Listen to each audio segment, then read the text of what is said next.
अब हमको सुपा सूत्र पर विचार करना है। किस पर विचार करना है? सुपा सूत्र पर विचार हाँ, करना इससे है। पहले हमने सह सूत्र पर विचार किया, अब उसका जो दूसरा अंश है सुपा, उस पर अब हम विचार करते हैं। अनुवृत्ति के आधार पर क्या अर्थ बना है? सुपा सूत्र का क्या अर्थ बनेगा? सुबंतम समर्थेन सुबंतेन सह समस्यते। सुबंतम समर्थेन तिङन्तेन सह समस्यते का विवेचन पूरा हुआ है ना। सुबंत का तिङन्त के साथ समास होता है, इसका विवेचन पूरा हुआ, सह सूत्र के द्वारा हो गया। अब सुबंत का किसके साथ समास करना है? सुबंत के साथ। सुबंत के साथ। सुबंत का समर्थ सुबंत के साथ, केवल सुबंत भी नहीं कह सकते हैं, क्योंकि फिर तो किसी भी सुबंत के साथ समास हो जाएगा। समर्थ पदविधि का अधिकार, उसकी परिभाषा सूत्र जो है समर्थ पद विधि, उसका समर्थ पद आ रहा है ना, उसके पद की उपस्थिति है यहाँ पर, है ना। समर्थ पदोपस्थिति के कारण से अर्थ क्या बनेगा? समर्थ सुबंतम समर्थेन सुबंतेन सह समस्यते। सुबंत का समर्थ सुबंत के साथ समास होता है ना। इसका उदाहरण इसमें इन्होंने दिया है भूतपूर्वः। क्या उदाहरण है? भूतपूर्वः। भूतपूर्वः, ये उदाहरण इन्होंने दिया है ना। तो अब आप इस पर विचार करिए कि भूतपूर्वः ये रूप आपको बनाना है? ये किसका उदाहरण है? सुपा सूत्र का, है ना। सुबंतम समर्थेन सुबंतेन सह समस्यते, इसका उदाहरण क्या है आपका? भूतपूर्वः, है ना। तो अर्थ क्या बना सुपा सूत्र का? पढ़िए वृत्ति में। समासत्वात् प्रातिपदिक। नहीं, उससे पहले थोड़ा पढ़िए। सुपा। हाँ, सुपा सुप सुपास समस्यते। सुप सुपास समस्यते। इन्होंने हालांकि वृत्ति को वो किया है, आप समझिए उसको। सुप सुपा का मतलब आपको क्या समझना है? सुप से सुबंत लेना है, दूसरे सुपा से सुबंते न लेना है, और समस्यते तो है ही है, और समर्था पद विधि का समर्थेन भी रखना है। तो आपको सुपा सूत्र की पूरी वृत्ति कैसे बनानी है? सुबंतम समर्थेन सुबंतेन सह समस्यते, ये आपको वृत्ति बनानी है। समझ रहे हैं ना? तो एक बार रास्ता दिखा देते हैं आचार्य जी, उसके बाद तो फिर स्वतः अर्थ आप करना होगा ना। तो टीका इत्यादि के माध्यम से सारी बातें स्पष्ट हो जाती हैं। तो अब सुपा का अर्थ बन गया सुबंतम समर्थेन सुबंतेन सह समस्यते। अब उदाहरण देख लीजिए। अब यहाँ पर क्या चाहिए हमको? दोनों सुबंत चाहिए। यहाँ पर हमको क्या चाहिए? दोनों सुबंत चाहिए, दोनों सुबंत पद चाहिए। जैसे भूतपूर्व इसका उदाहरण है। क्या उदाहरण है? भूतपूर्व, है ना। अब भूतपूर्व ये तो आपका समस्त पद हुआ। भूतपूर्व क्या हुआ? समस्त पद हुआ। समस्त पद हुआ। और आपको बताया था कि जो समस्त पद होता है, जो समस्त पद होता है, हाँ, उसके दो विग्रह बनते हैं। समस्त पद के कितने विग्रह बनते हैं? दो विग्रह बनते हैं। दो विग्रह बनते हैं, है ना। पर्यभूषयद अनुव्यचलत में परि और परि अनु वी ये निपात हैं, इसलिए उनमें विभक्ति इत्यादि अलग रहेगी नहीं, इसलिए वहां पर सामान्य रूप से चर्चा कर दी थी। लेकिन इधर आप समझिए कि जो भी समस्त पद होगा, जो भी समस्त पद होगा, उसके आपको कितने विग्रह बनाने हैं? दो विग्रह बनाने हैं। कितने विग्रह बनाने हैं? दो विग्रह बनाने हैं। दो विग्रह बनाने हैं। एक होता है लौकिक विग्रह और एक होता है अलौकिक विग्रह। एक क्या होता है? लौकिक विग्रह, और एक दूसरा क्या होता है? अलौकिक विग्रह। अलौकिक विग्रह। तो समस्त पद के कितने विग्रह बनेंगे? दो विग्रह बनेंगे। एक तो लौकिक विग्रह बनेगा और एक अलौकिक विग्रह बनेगा। इससे पहले पर्यभूषयत और अनुव्यचलत दो प्रयोग गए थे। तो उसमें क्या है? परि और अनु और वी, ये परि अनु वी ये तीनों के तीन क्या है? निपात है ना।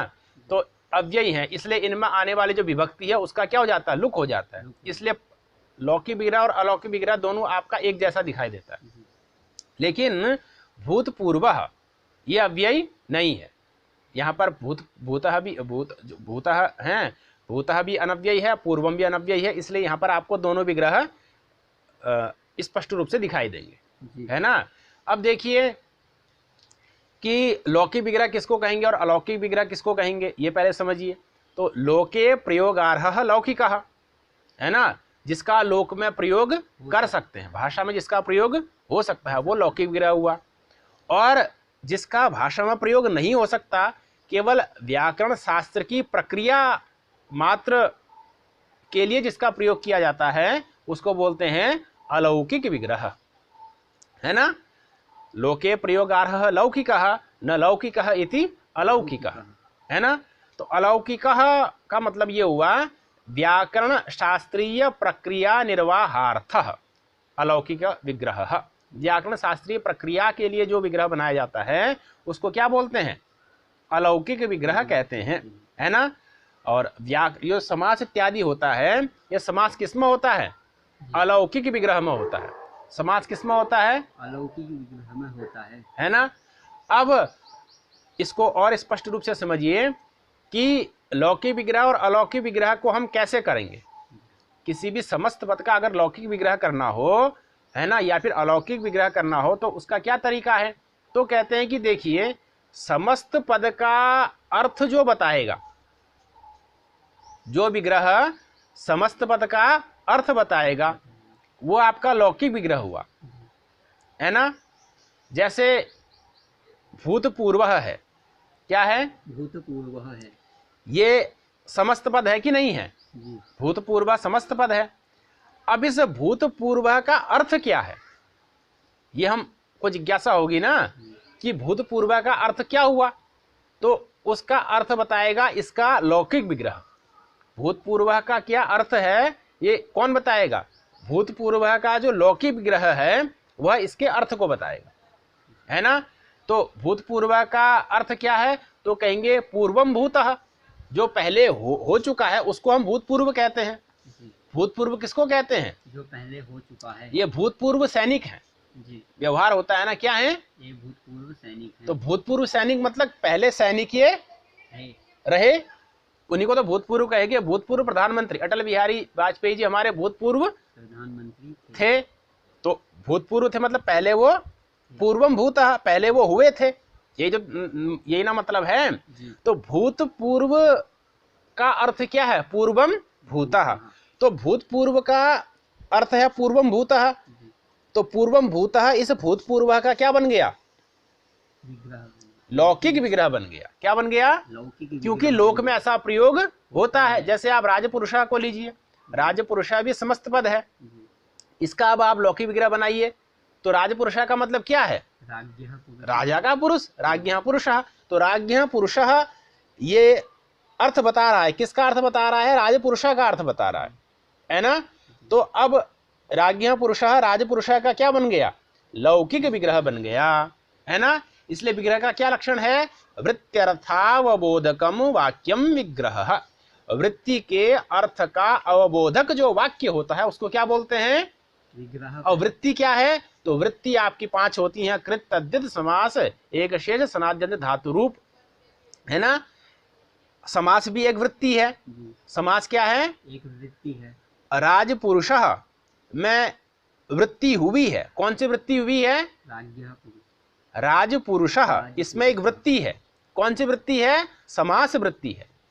राजपुरुषः भूतपूर्वः, इन वाक्यों में एक वृत्ति है, कौन सी वृत्ति है, समास, समास वृत्ति है ना। जी राजपुरुष ये वृत्त हैं, राजपुरुष ये क्या है, वृत्त है, वृत्त है। भूतपूर्व ये वृत्त है, जी भूतपूर्व ये क्या है, वृत्त है, वृत्त है, मतलब इनमें वृत्ति हो चुकी है। हो चुकी है, राजपुरुष वृत्त है क्योंकि इसमें वृत्ति, हो चुकी है, भूतपूर्व ये वृत्त है क्योंकि इसमें वृत्ति हो चुकी है।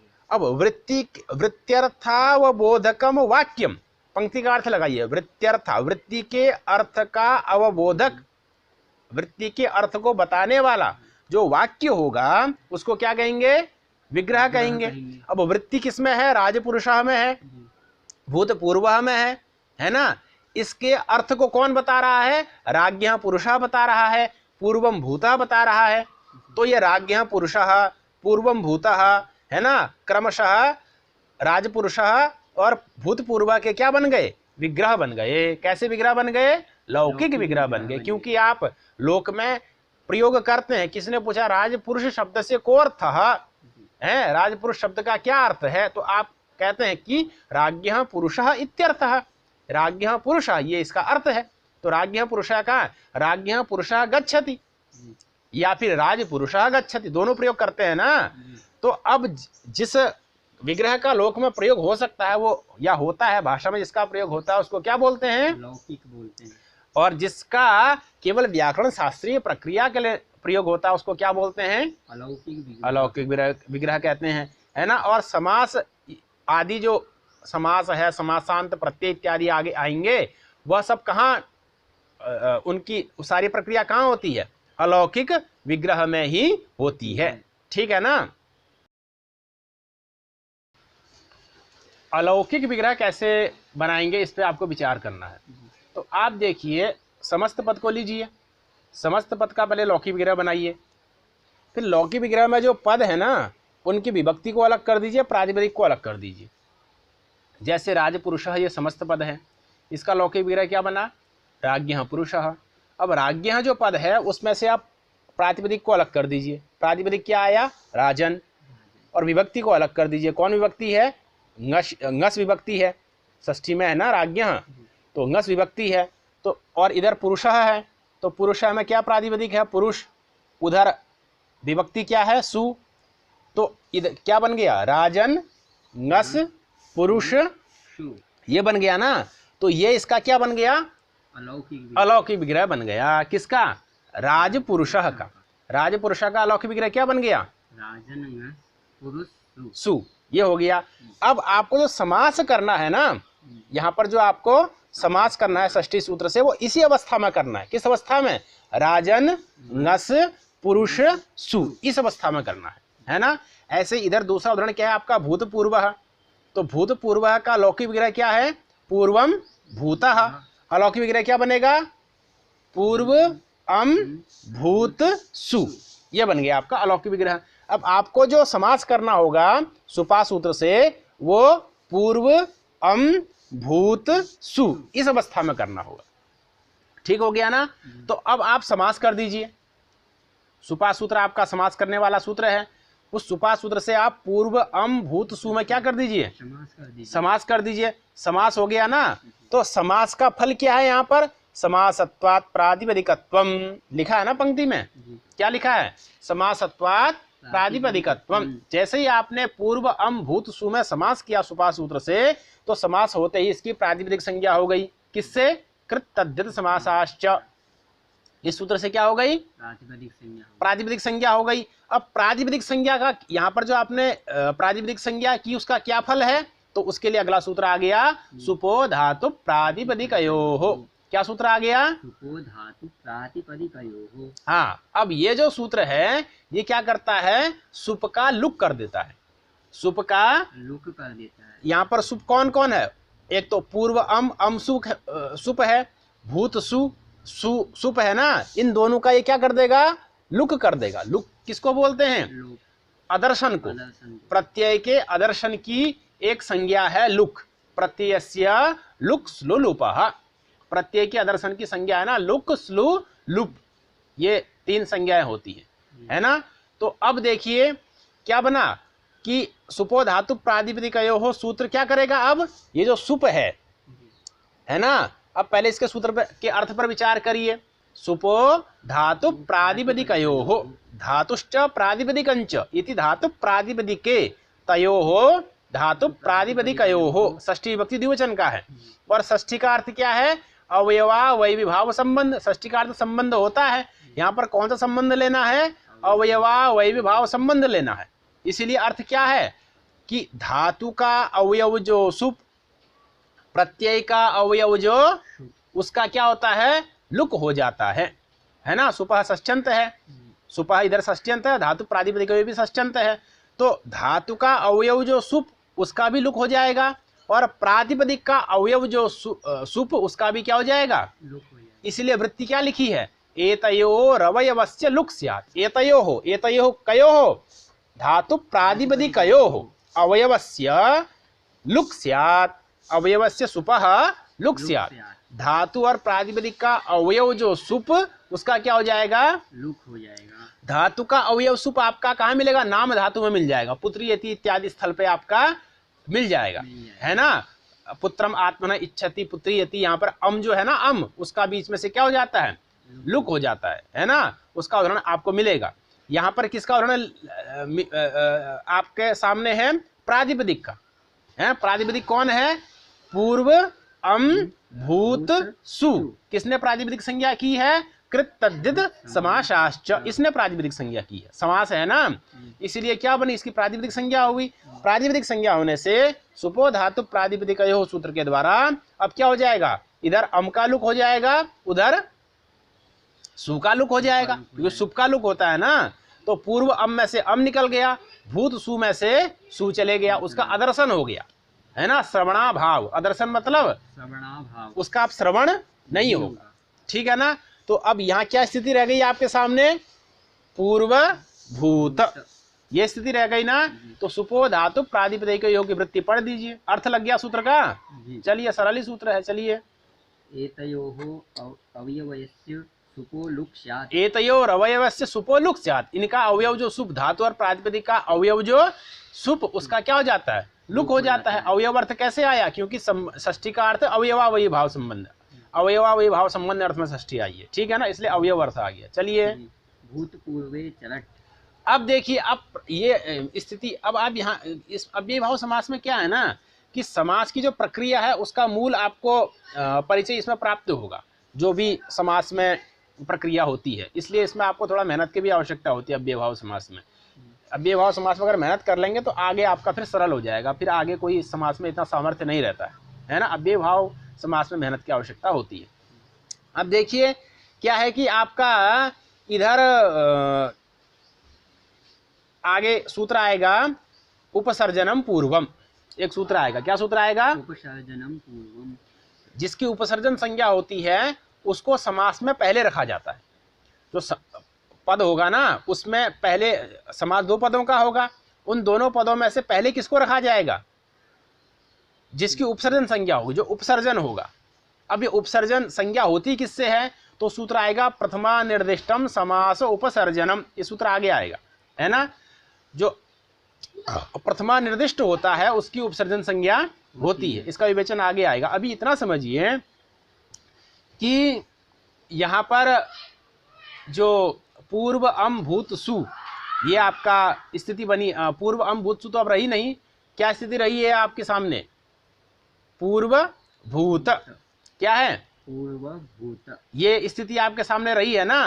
तो अब दोनों आपके प्रथमा निर्दिष्ट हो सकते हैं, है ना, या फिर पूर्व आपका प्रथमा निर्दिष्ट है। प्रथमा निर्दिष्ट यहाँ पर कौन है, पूर्व है, क्योंकि सुबंतम सुबंतेन स समस्यते है ना, तो जो पूर्व है वो प्रथमा निर्दिष्ट है, इसलिए पूर्व का ही पहले प्रयोग होना चाहिए। ये बात आपको और आगे जाके स्पष्ट हो जाएगी, अभी यहाँ के प्रसंग के अनुरूप ही बता रहा हूँ। तो पूर्व में प्रयोग किसका होना चाहिए, पूर्व का ही होना चाहिए, है ना। लेकिन एक सूत्र है भूतपूर्वे चरट, है ना। तो भूतपूर्वे चरट सूत्र में पहले किसका प्रयोग किया गया है, भूत का। देखिए यहाँ स्थिति क्या बनी हुई है, पूर्व भूत बनी हुई है ना। तो समस्त पद क्या बनना चाहिए था, पूर्व भूत बनना चाहिए था।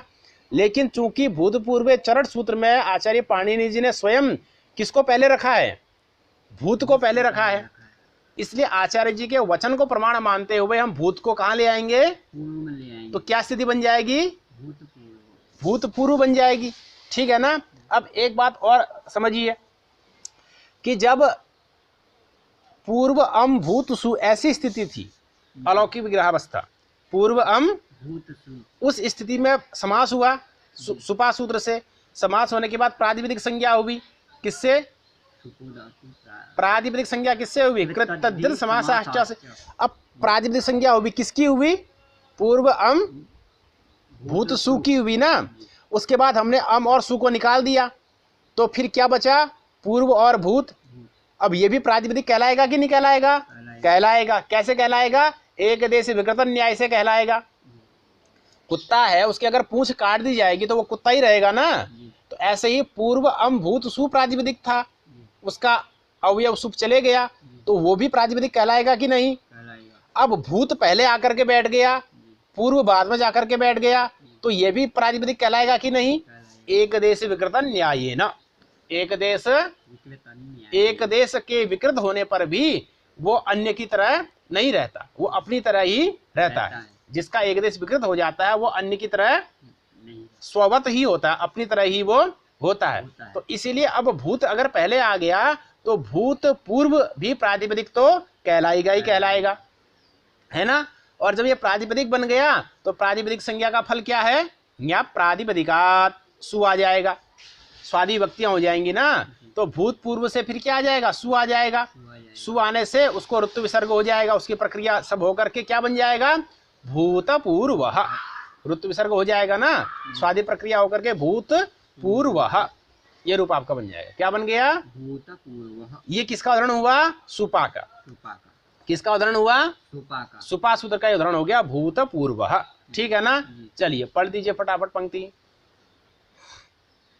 इति निर्देशात भूत शब्दस्य पूर्व निपातः। ये भूतपूर्वे चरट इति निर्देशात भूत शब्दस्य पूर्व निपातः। पूर्व निपातः मतलब पूर्व प्रयोग, पहले उसका प्रयोग कर देते हैं। चलिए पूर्वम भूतो भूतपूर्वः। पूर्वम भूतः, ये लौकिक विग्रह दिखाया।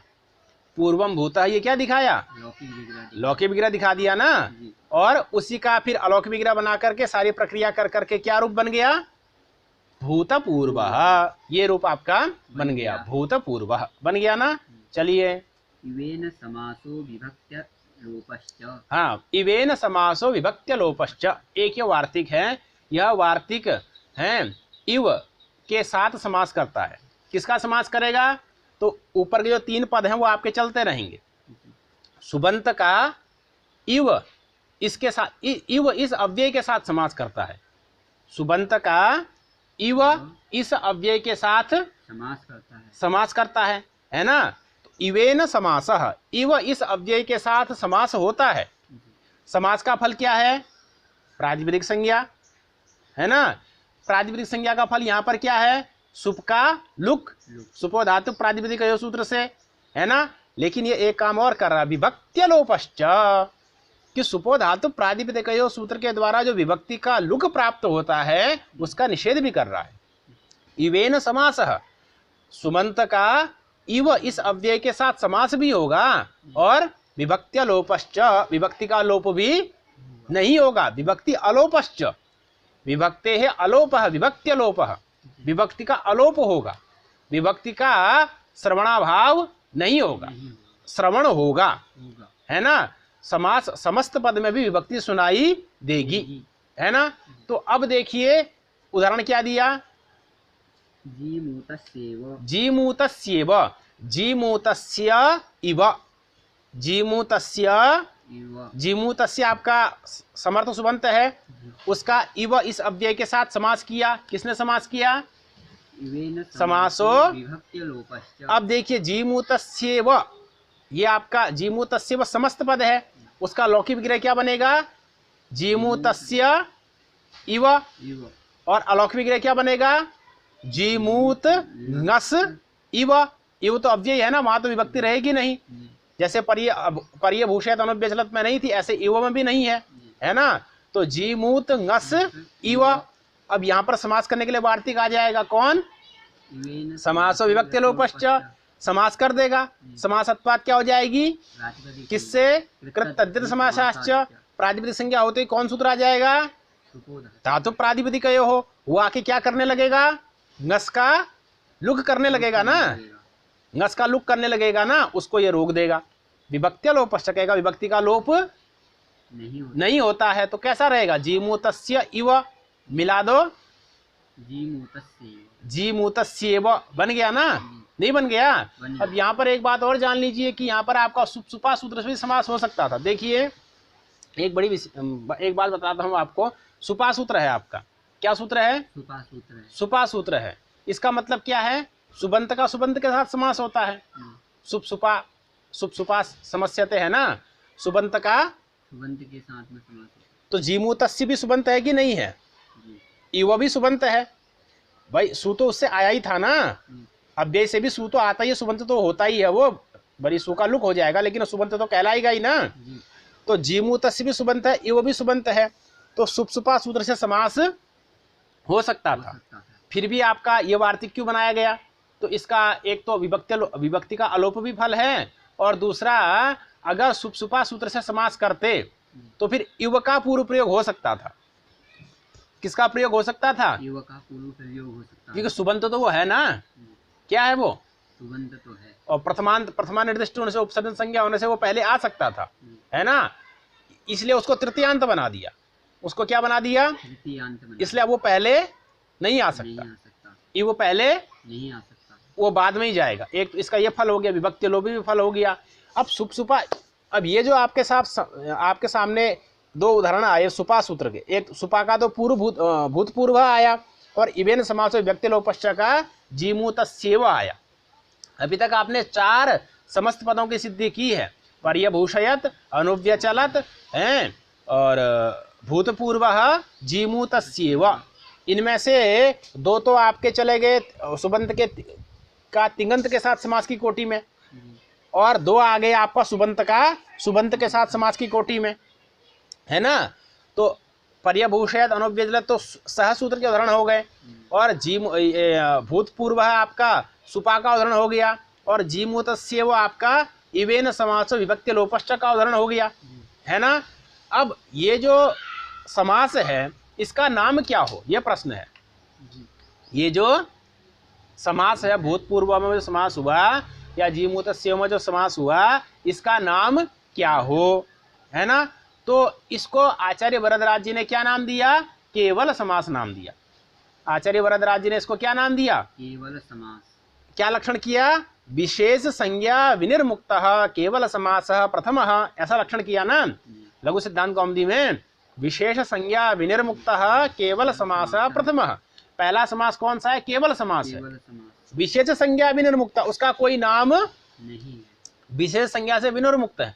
लेकिन आचार्य भट्टोजी दीक्षित जी ने उस केवल समास को अव्ययी भाव समास के साथ ही जोड़ दिया, है ना। तो भूतपूर्व, जीमूतस्येव, ये सब उदाहरण किसके बन गए आपके? केवल समास के। केवल समास के। या फिर इसको दूसरा नाम भी देते हैं सुप सुपा समास, क्योंकि यहाँ किससे समास हो रहा है? सुपा सूत्र से, है ना। तो सुपा सूत्र से होने वाला जो समास होता है उसको कौन सा समास कहते हैं? सुप सुपा समास। इसलिए इसको दूसरा नाम भी आप दे सकते हैं, क्या नाम? सुप सुपा समास, है ना। भूतपूर्व में कौन समास है? तो सुप सुपा समास है। सुप सुपा सूत्र बड़ा महत्वपूर्ण है, एक प्रकार से ये ब्रह्मास्त्र है समास करने के लिए। क्या है? ब्रह्मास्त्र है, हैं? समास करने वाले बहुत सारे सूत्र हैं, लेकिन कई जगह अगर आपको ऐसी समस्या आ जाए कि आपको समास करने का कोई सूत्र इत्यादि न मिले, कोई मार्ग, तब आप वहां पर उचित देश काल परिस्थिति का परिशीलन करते हुए सुप सुपा का प्रयोग कर सकते हैं। सुप सुपा का मतलब है सुबंत का सुबंत के साथ समास होता है। वैसे तो समास करने वाले बहुत सारे सब सूत्र आएंगे, उनकी योग विभाग की प्रक्रिया भी आएगी, है ना, उनसे हो जाता है। लेकिन अगर कहीं आपको न मिले, कोई उपाय न मिले, समास करने वाला कोई सूत्र न मिले, तो अगतिक गति अगर आपकी अगर कहीं हो जाए, तो अंततोगत्वा आपके पास क्या उपाय बैठा है? सुप सुपा, सुबंत का सुबंत के साथ आपने समास कर देना। जहां समास करने वाला कोई सूत्र न मिले, वहां पर आपका ब्रह्मास्त्र के रूप में कौन है?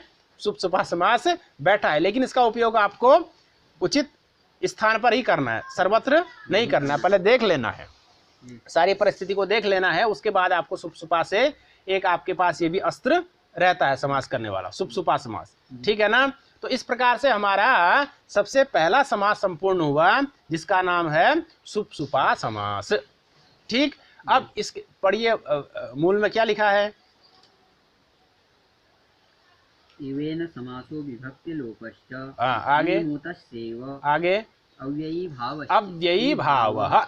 ये अब यहाँ से आपका अव्ययी भाव समास शुरू होगा। अभी अव्ययी भाव समास प्रकरण तो शुरू हुआ है, लेकिन अव्ययी भाव समास शुरू अभी नहीं हुआ। अव्ययी भाव ये अधिकार सूत्र है, यहाँ से अब अव्ययी भाव का अधिकार शुरू होगा और अव्ययी भाव समास प्रारंभ होगा, है ना। अभी तक का जो समास था वह सुप सुपा समास था।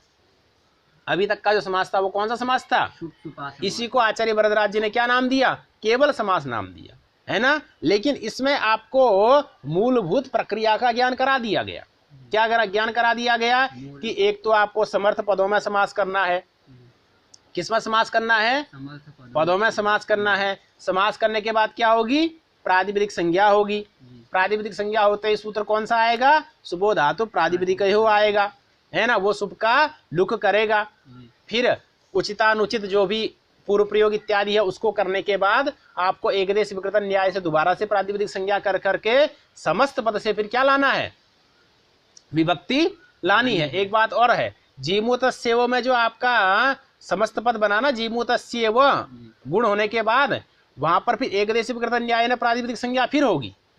जीमूतस्येव की भी क्या होगी? एकदेश विकृतन न्याय न प्रातिपदिक संज्ञा होगी और फिर सुप उससे आएगा।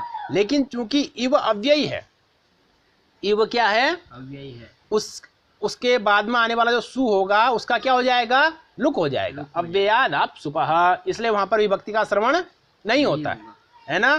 तो आप यहाँ देखिए, भूतपूर्व में विसर्ग है, भूतपूर्व में समस्त पद से सु आया, उसको ऋतु विसर्ग हुआ, लेकिन जीमूतस्येव में विसर्ग नहीं। क्यों? वहां सु का क्या हो गया? लुक हो गया, है ना, क्योंकि इव क्या है आपका? अव्ययी है। तो इस प्रकार से आपका सुप सुपा समास समाप्त हुआ। ये बड़ा महत्वपूर्ण प्रकरण भी यहाँ पर एक समाप्त हुआ। अब इसके बाद हम अव्ययी भाव समास का अध्ययन करेंगे। अव्ययी भाव अधिकार सूत्र है, उसके अधिकार में आगे का सूत्र आएगा, अव्ययम विभक्ति समीप समृद्धि। ये सूत्र बड़ा महत्वपूर्ण है। प्राय अव्ययी भाव समास का सारा प्राण इस सूत्र में ही अंतर्निहित है। किस सूत्र में? अव्ययम विभक्ति समीप समृद्धि इत्यादि लंबा सूत्र है। इस पर हम अगले पाठ में चर्चा करेंगे।